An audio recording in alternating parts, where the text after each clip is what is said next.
Hello student, this is science can. आज हम discuss करने वाले एक इंपॉर्टेंट टॉपिक, और हमारा जो टॉपिक रहेगा वो होगा नेरेस्ट इक्वेशन। काफी इंपॉर्टेंट कंसेप्ट है। तो हेडिंग हमारा नेरेस्ट इक्वेशन क्या होता है। एक्चुअल में इस इक्वेशन से हमें एक रिलेशन का पता चलता है। उस रिलेशन के अंदर कई वेरिएबल्स आएंगे हमारे पास। तो शुरू करते हैं कैसे होगा। तो नेरेस्ट इक्वेशन में तो दिस इक्वेशन प्रोवाइड ए, और डेफिनेशन को थोड़ा ध्यान से देखना। डेफिनेशन में जब तक मैं इक्वेशन राइट करूंगा क्या पता आपको हल्की सी कंफ्यूजन भी हो, तो 1-2 मिनट का टाइम देना। तो this equation provide a relation between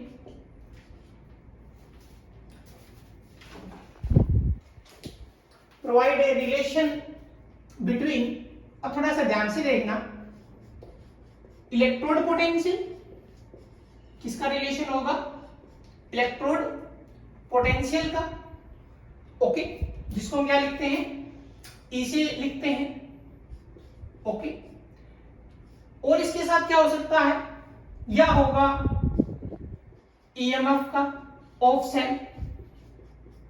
clear? इन दोनों में से एक समझेंगे कैसे। उसके बाद आएगा स्टैंडर्ड इलेक्ट्रोड पोटेंशियल, जिसको क्या लिखते हैं? ई नॉट, या standard EMF of cell. Definition थोड़ा सा कंफ्यूजन होगा कि ये मुझे अल्टरनेट लिख रहा हूं मैं, ठीक है? मतलब इन दोनों में से एक। तो वो इक्वेशन ही कुछ ऐसा कि ई है, क्योंकि ध्यान से समझो कि अगर हमने अल्फाबेट ई लिखा तो उस ई का मतलब है वो इलेक्ट्रोड पोटेंशियल भी होता है, उसका मतलब ईएमएफ ऑफ सेल भी होता है। क्लियर? और अगर हमने ई नॉट लिखा तो उसका मतलब स्टैंडर्ड इलेक्ट्रोड पोटेंशियल भी होता है और स्टैंडर्ड ईएमएफ भी होता है। तो अल्टरनेट चलेगा वो, क्योंकि इक्वेशन के दो मेन यूज कह सकते हो, एप्लीकेशन कह सकते हो। दो चीजें निकल के आएगी कि नेरेस्ट इक्वेशन से हम इलेक्ट्रोड पोटेंशियल भी फाइंड आउट कर सकते हैं और ईएमएफ को भी फाइंड आउट कर सकते हैं, ठीक है? तो इलेक्ट्रोड पोटेंशियल का रिलेशन स्टैंडर्ड इलेक्ट्रोड के साथ बनेगा, ईएमएफ का रिलेशन स्टैंडर्ड ईएमएफ के साथ बनेगा। तो ये हमने क्या लिखे? स्लेश लगा के लिखे मैंने अल्टरनेट में कि इन दोनों में से एक चूज किया जाएगा, ठीक है? तो एक रिलेशन होगा इलेक्ट्रोड पोटेंशियल ईएमएफ का, किसके साथ? स्टैंडर्ड के साथ या स्टैंडर्ड ईएमएफ के साथ। और इसके अलावा क्या क्या होंगे उसके अंदर? उसमें होगा एक गेंस कांस्टेंट भी होगा। क्या होगा?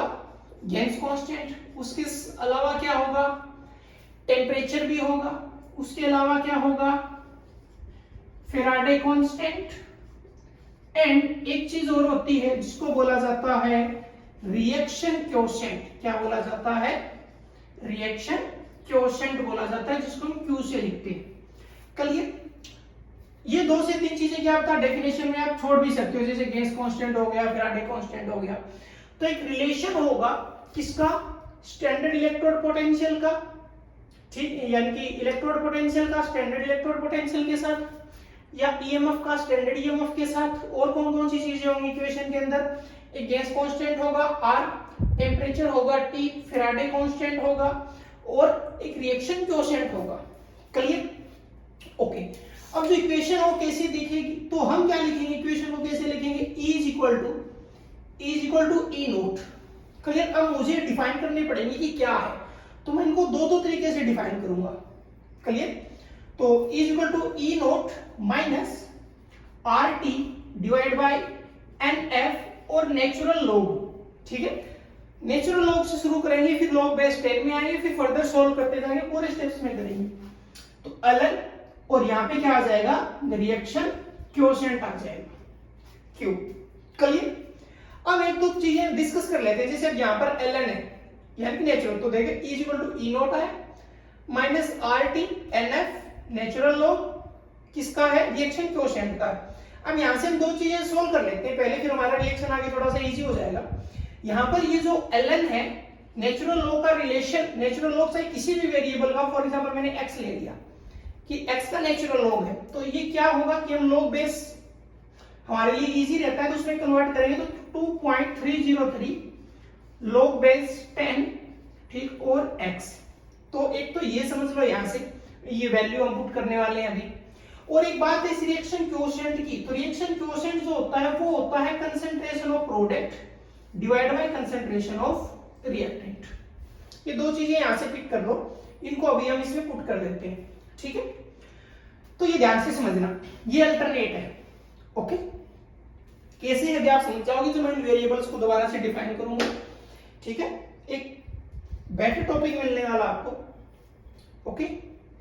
तो नेचुरल लॉग को मैंने कन्वर्ट कर दिया, रिएक्शन क्वोशिएंट को मैंने कन्वर्ट कर दिया, okay. Concentration of product divide by concentration of reactant. अब आगे चलते हैं, अब देखते हैं कि इस इक्वेशन को हम अलग अलग कैसे लिखेंगे। क्लियर, रिएक्शन को अलग अलग हम कैसे लिख सकते हैं। अब जरा देखो, अब मैं अगर इसको चेंज करता हूं तो ये क्या हो जाएगा, ये हो जाएगा E is equal to E naught minus ln का ये जो कोफिशिएंट है ये पहले राइट कर रहे हैं 2.303 डिवाइड बाय NF को मैंने यहां पे राइट कर दिया, RT को मैं यहां ले गया और मेरे पास क्या आ गया, आपकी बार log बेस 10 आ गया मेरे पास। 10 लिखना कोई जरूरी भी नहीं है, क्लियर। और concentration of product divide by concentration of reactant, okay. ये इसका सेकंड फॉर्म आ गया, ठीक है। तो एक तो ज्यादातर ये यूज होगा। अब हमारे पास यहाँ पर क्या है, मैं वेरिएबल्स को डिफाइन करता हूं। ई का मीनिंग क्या रहेगा जरा देखो, ई का मतलब या तो होगा इलेक्ट्रोड पोटेंशियल, क्या होगा, इलेक्ट्रोड पोटेंशियल, या होगा ईएमएफ ऑफ सेल, मैंने ई ऑफ सेल लिख दिया, क्लियर, ओके। ई नोट का मतलब क्या होगा, या तो होगा स्टैंडर्ड इलेक्ट्रोड पोटेंशियल, या क्या होगा स्टैंडर्ड ईएमएफ ऑफ सेल, दोनों में से एक एक। इन दोनों का रिलेशन चलेगा आपस में, इन दोनों का चलेगा, यानी कि इक्वेशन में अगर मैंने इसको ई नोट सेल माना है तो ये ऑटोमेटिक ईएमएफ ऑफ सेल लिया है तो ये स्टैंडर्ड ईएमएफ होगा। अगर ये इलेक्ट्रोड पोटेंशियल लिया तो स्टैंडर्ड इलेक्ट्रोड पोटेंशियल होगा, साथ साथ चलेंगे। ऐसा नहीं हो सकता कि इलेक्ट्रोड पोटेंशियल का रिलेशन यहाँ पर ईएमएफ के साथ बन गया। ई दोनों सेम डिफाइन होंगे, बस एक स्टैंडर्ड कंडीशन में और एक है नॉर्मल एनी कंडीशन में, ठीक है, ओके। अब यहां से जो R होता है गैस कांस्टेंट, क्या होता है, गैस कांस्टेंट। इसका वैल्यू क्या लेते हैं, R is equal to 8.314 joule per kelvin per mole, okay. तो आगे मैं इसको इरेज कर देता हूं, इसको ध्यान से समझ लेना, पूरी फॉर्म करेंगे हम सब कुछ, ओके। उसके बाद हमें क्या डिफाइन करना है, टेम्परेचर। तो T का मतलब रहेगा टेम्परेचर, जिसकी वैल्यू हम क्या लेते हैं 25 डिग्री सेल्सियस, यानी कि जिस भी तरीके का आप क्वेश्चन करोगे उसमें लगभग जो टेम्परेचर हो 25 डिग्री सेल्सियस मिलेगा, ठीक है। बाई चांस कोई रेयर कंडीशन है जिसके अंदर 25 से ऊपर नीचे कुछ लिया जाएगा तो लगभग हम ये वैल्यू भी पुट कर सकते हैं, क्लियर। उसके बाद हमारे पास क्या आ गया, N का मतलब यहाँ पर होगा नंबर ऑफ इलेक्ट्रॉन, क्या होगा, नंबर ऑफ इलेक्ट्रॉन, क्योंकि देखो हम इसमें बात वही ऑक्सीडेशन रिडक्शन की लेके आने वाले हैं, क्लियर, क्योंकि ईएमएफ और इलेक्ट्रोड पोटेंशियल से जुड़ा हुआ है यहाँ पे। F का मतलब क्या रहेगा, F का मतलब रहेगा फेराडे कांस्टेंट, क्या रहेगा, फेराडे कांस्टेंट। और 1 जो फेराडे होता है वो हमें पता है 96500 कूलम अराउंड, हम एक अप्रोक्स ये वैल्यू लेते हैं, आगे इससे कम ही होता है, क्लियर। सारी चीजें डिफाइन हो गई। ई का मतलब ई नोट का, आर है, टी है, क्लियर। अब देखो इसमें से कुछ वैल्यूज है वो पुट की जा सकती है कि आर कांस्टेंट हो गया, टी है, एन नहीं कर सकते, एफ कर सकते हैं, क्लियर। और कंसंट्रेशन ऑफ प्रोडक्ट और रिएक्टेंट, क्लियर, ओके। तो अगर जब ये वैल्यूज हम इसमें फिल कर देंगे, पहले तो लिखो कुछ रहता है तो, ओके। और ये वैल्यू रखने के बाद हमारे पास ये जो आएंगे और उसी का यूज किया जाता है, ज्यादा यूज भी यही किया क्योंकि एलएन वाला कभी यूज नहीं होता, ये भी यूज नहीं होता। जो फाइनल यूज किया जाता है ये सभी वैल्यूज रखने के बाद जो आप नेक्स्ट फर्दर लिखेंगे तो इक्वेशन किसमें कन्वर्ट हो जाएगा, E is equal to E naught minus 0.0591, यहां पर बचेगा सिर्फ n, f का वैल्यू जाएगा, r का जाएगा, t का जाएगा, और log बेस n और कंसंट्रेशन ऑफ प्रोडक्ट और कंसंट्रेशन ऑफ रिएक्टेंट, क्लियर। ये आ गया फाइनल इक्वेशन जो यूज किया जाता है, क्लियर, जो यूज किया जाता है। अब यहां पर एक चीज और रहती है, क्योंकि हर बुक में अलग तरीके से टॉपिक डिजाइन होता है, सभी टीचर अपने अपने अलग अलग तरीके से इसको करवाते हैं। ओके, अब हम इस इक्वेशन में क्या करने वाले हैं कि मेन अब यहाँ पे सीखना है कि प्रोडक्ट और रिएक्टेंट को कैसे रखा जाए, प्रोडक्ट और रिएक्टेंट को कैसे रखा जाए। तो एक तो तरीका है कि मैं यहाँ से डायरेक्ट आपको बता दूं, ठीक है, क्योंकि जब कभी भी आप देखेंगे तो आपको लगभग कैसा देखने को मिलेगा कि 1/समथिंग मिलेगा Mn पॉजिटिव। अब इसको हम देखने वाले हैं क्योंकि ये नेक्स्ट इक्वेशन है, इसका अगर मैं बात करूं यूज का कि हम इसको कहां कहां यूज करने वाले हैं, तो इसके दो यूज आते हैं, दो तरीके के एप्लीकेशन आते हैं। पहला एप्लीकेशन आता है कि इसका यूज करके हम निकाल सकते हैं इलेक्ट्रोड पोटेंशियल, ठीक है। हम क्या करते हैं, to find out the electrode potential, यानी कि हम क्या कर सकते हैं, इससे हम रिडक्शन पोटेंशियल भी निकालते हैं और हम इससे ऑक्सीडेशन पोटेंशियल भी निकालते हैं। ये तो इसका पहला यूज। और इस इक्वेशन का जो दूसरा यूज है वो किसके लिए किया जाता है, वो किया जाता है find the EMF of cell, क्या निकालने के लिए, ईएमएफ ऑफ सेल निकालने के लिए। दो इसके यूजेस हैं। अब जैसे यूजेस हैं उसी के अकॉर्डिंग हम इस इक्वेशन को आगे लेके जाएंगे कि ये जो जितना पोर्शन अब हमारा बचता है प्रोडक्ट और रिएक्टेंट का, इस प्रोडक्ट और रिएक्टेंट को हम कैसे चेंज करें, वो मैं आपको जो करवाने वाला हूं वो मैं यूजेस के अकॉर्डिंग करवाने वाला हूं ताकि कंफ्यूजन ना हो। यानी कि अभी हमने इक्वेशन के 3 स्टेप्स पढ़ लिए, पहला अलग में पढ़ा, फिर लॉग बेस 10 में पढ़ा और फिर ये फाइनल आ गया। इसको हमने यहाँ पे रोक दिया। अब जैसा आपके पास क्वेश्चन आएगा कि आपको रिडक्शन पोटेंशियल निकालना है या ऑक्सीडेशन निकालना है, उसके अकॉर्डिंग इक्वेशन आप याद कर लोगे। याद करने में क्या होगा, सिर्फ लास्ट का चेंज होगा। और अगर ईएमएफ की बात आती है, अगर ईएमएफ की बात आती है तो ईएमएफ का इक्वेशन जिसमें प्रोडक्ट और रिएक्टेंट को लिखने का तरीका बदलेगा। क्लियर, तो इतना करो। अब उसको हम समझते हैं, पहला इसका एप्लीकेशन कह लो या यूज कह लो। ओके, ठीक है जी। तो फिलहाल आप ये याद रखेंगे जो मैंने ब्लैक मार्कर से लिखा है। ओके, और सबसे पहला सोल्व करते हैं, पहला सोल्व करते हैं किसके लिए, इलेक्ट्रोड पोटेंशियल के लिए या ठीक है, जिसमें ऑक्सीडेशन या रिडक्शन है। तो first point, to find the electrode potential, electrode potential हम निकालने वाले हैं। और हमें पता है कि जो इलेक्ट्रोड पोटेंशियल होते हैं वो हमारे पास दो होते हैं, एक होता है हमारे पास रिडक्शन पोटेंशियल और एक होता है हमारे पास ऑक्सीडेशन पोटेंशियल। क्लियर, और हमें पता है कि आईपीएससी के अकॉर्डिंग जो इलेक्ट्रोड पोटेंशियल है वो हम कौन सा लेके चलते हैं, रिडक्शन। इसका मतलब लगभग वैल्यू हम पहले किसकी निकालेंगे, रिडक्शन की। किसकी निकालेंगे, रिडक्शन की निकालेंगे। Clear, okay. तो अभी मेरे पास क्या है, मेरे पास इक्वेशन को देखो, मैं जो पहले E लिख रहा था, अब E ऑफ मैं क्या लिखूंगा कि मैं रिडक्शन पोटेंशियल निकाल रहा हूं, मैं RP लिखूंगा। E का मतलब क्या था, इलेक्ट्रोड, और इलेक्ट्रोड में हम कौन सा निकाल रहे हैं, रिडक्शन। रिडक्शन का जो भी वैल्यू आएगा उसको माइनस करेंगे तो किसका बदल जाएगा। अब मैंने रिडक्शन निकाल लिया, फिर मुझे निकालना ऑक्सीडेशन पोटेंशियल, तो वो किसके इक्वल हो जाएगा, माइनस ऑफ रिडक्शन पोटेंशियल। इतना ही तो करना है मुझे। ओके, तो पहले मैं रिडक्शन निकाल रहा हूं, तो E of reduction, E note रखा जाएगा किसका, रिडक्शन का ही।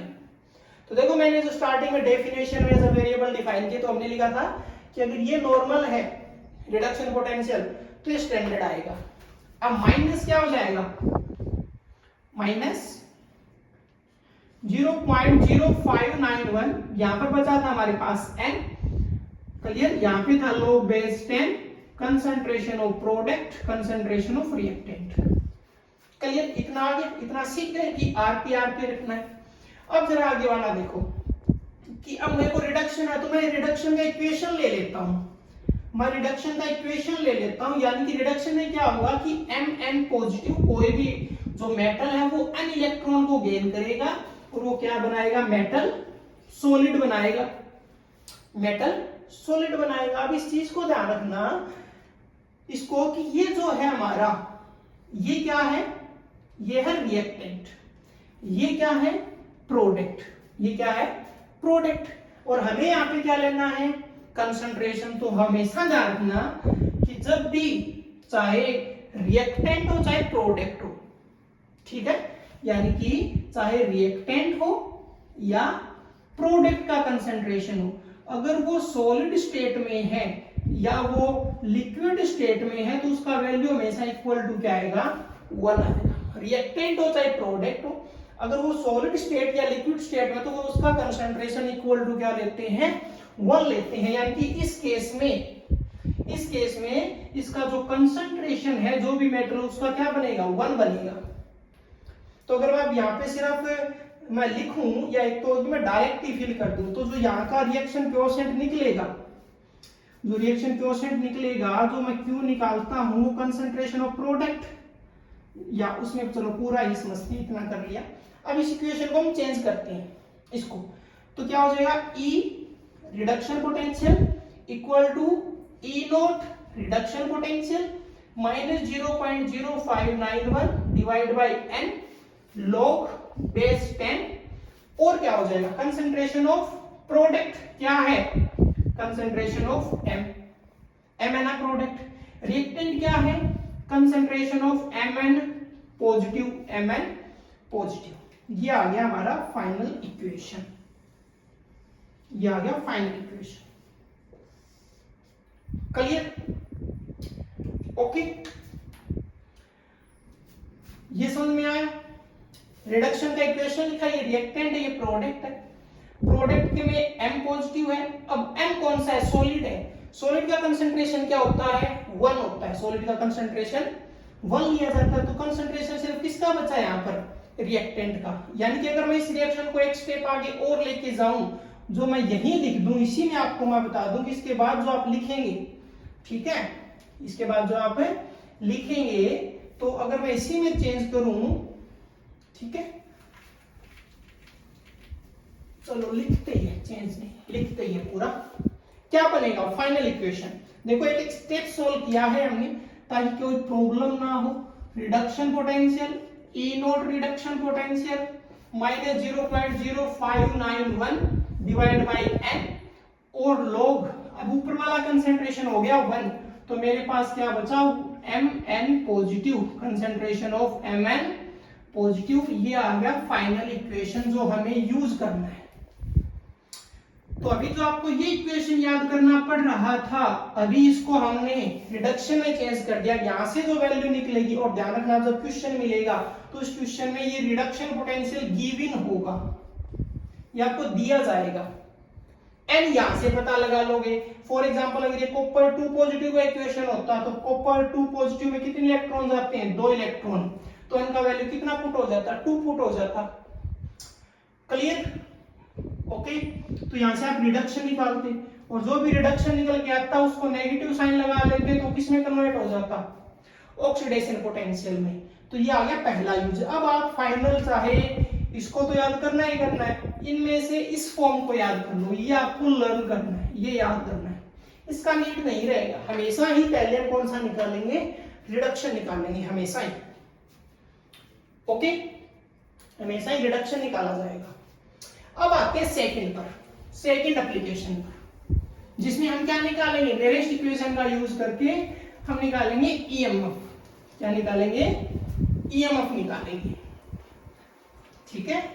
तो आज तो सिर्फ हम डेरिवेशन ही करने वाले हैं। नेक्स्ट जो इसका लेक्चर मिलेगा उसमें हम आपको एक ही क्वेश्चन करवा देंगे, एक करवा देंगे रिडक्शन का, एक करवा देंगे ईएमएफ का, ठीक है। अब समझते हैं इसका सेकंड पार्ट, जिसमें क्या निकालेंगे, find the EMF of cell. हम क्या निकालने वाले हैं, ईएमएफ निकालने वाले हैं। क्लियर। अब ईएमएफ कैसे आएगा, देखो जरा, ईएमएफ निकालने के लिए अब ई क्या हो जाएगा, EMF of cell is equal to E naught, यानी कि standard EMF of cell minus 0.0591 divide by n log base 10 concentration of product, concentration of reactant. Clear, इतना समझे। अब इसमें जब भी आपको क्वेश्चन मिलेगा तब आपको ई नॉट गिवन होगा, ई नॉट ऑफ सेल, और इसमें आपको ध्यान रखना, या तो ई नॉट ऑफ सेल आपको दे दिया जाएगा, या तो ये गिवन मिलेगा, या आपको ये भी फाइंड आउट करना पड़ेगा, ये भी आपको फाइंड करना पड़ेगा। और ई नॉट आप कैसे फाइंड आउट करते हो, कि अगर ई नोट ऑफ सेल निकालना है तो आपको किस किस का वैल्यू चाहिए, आपको स्टैंडर्ड रिडक्शन पोटेंशियल चाहिए, किसका, कैथोड का, और माइनस स्टैंडर्ड रिडक्शन पोटेंशियल ही चाहिए, किसका, एनोड का। तो कोई जरूरी नहीं है कि आपको ई नोट ऑफ सेल यानी कि EMF of cell in standard condition दिया हुआ मिले, आपको ये दोनों वैल्यूज मिलेंगे और इन वैल्यू से आप ई नोट फाइंड आउट करेंगे। वो ई नोट ऑफ सेल जब निकल जाएगा तब हम वो इसमें यहाँ पे पुट करेंगे वैल्यू, तो ये तो काम हो जाएगा इतना।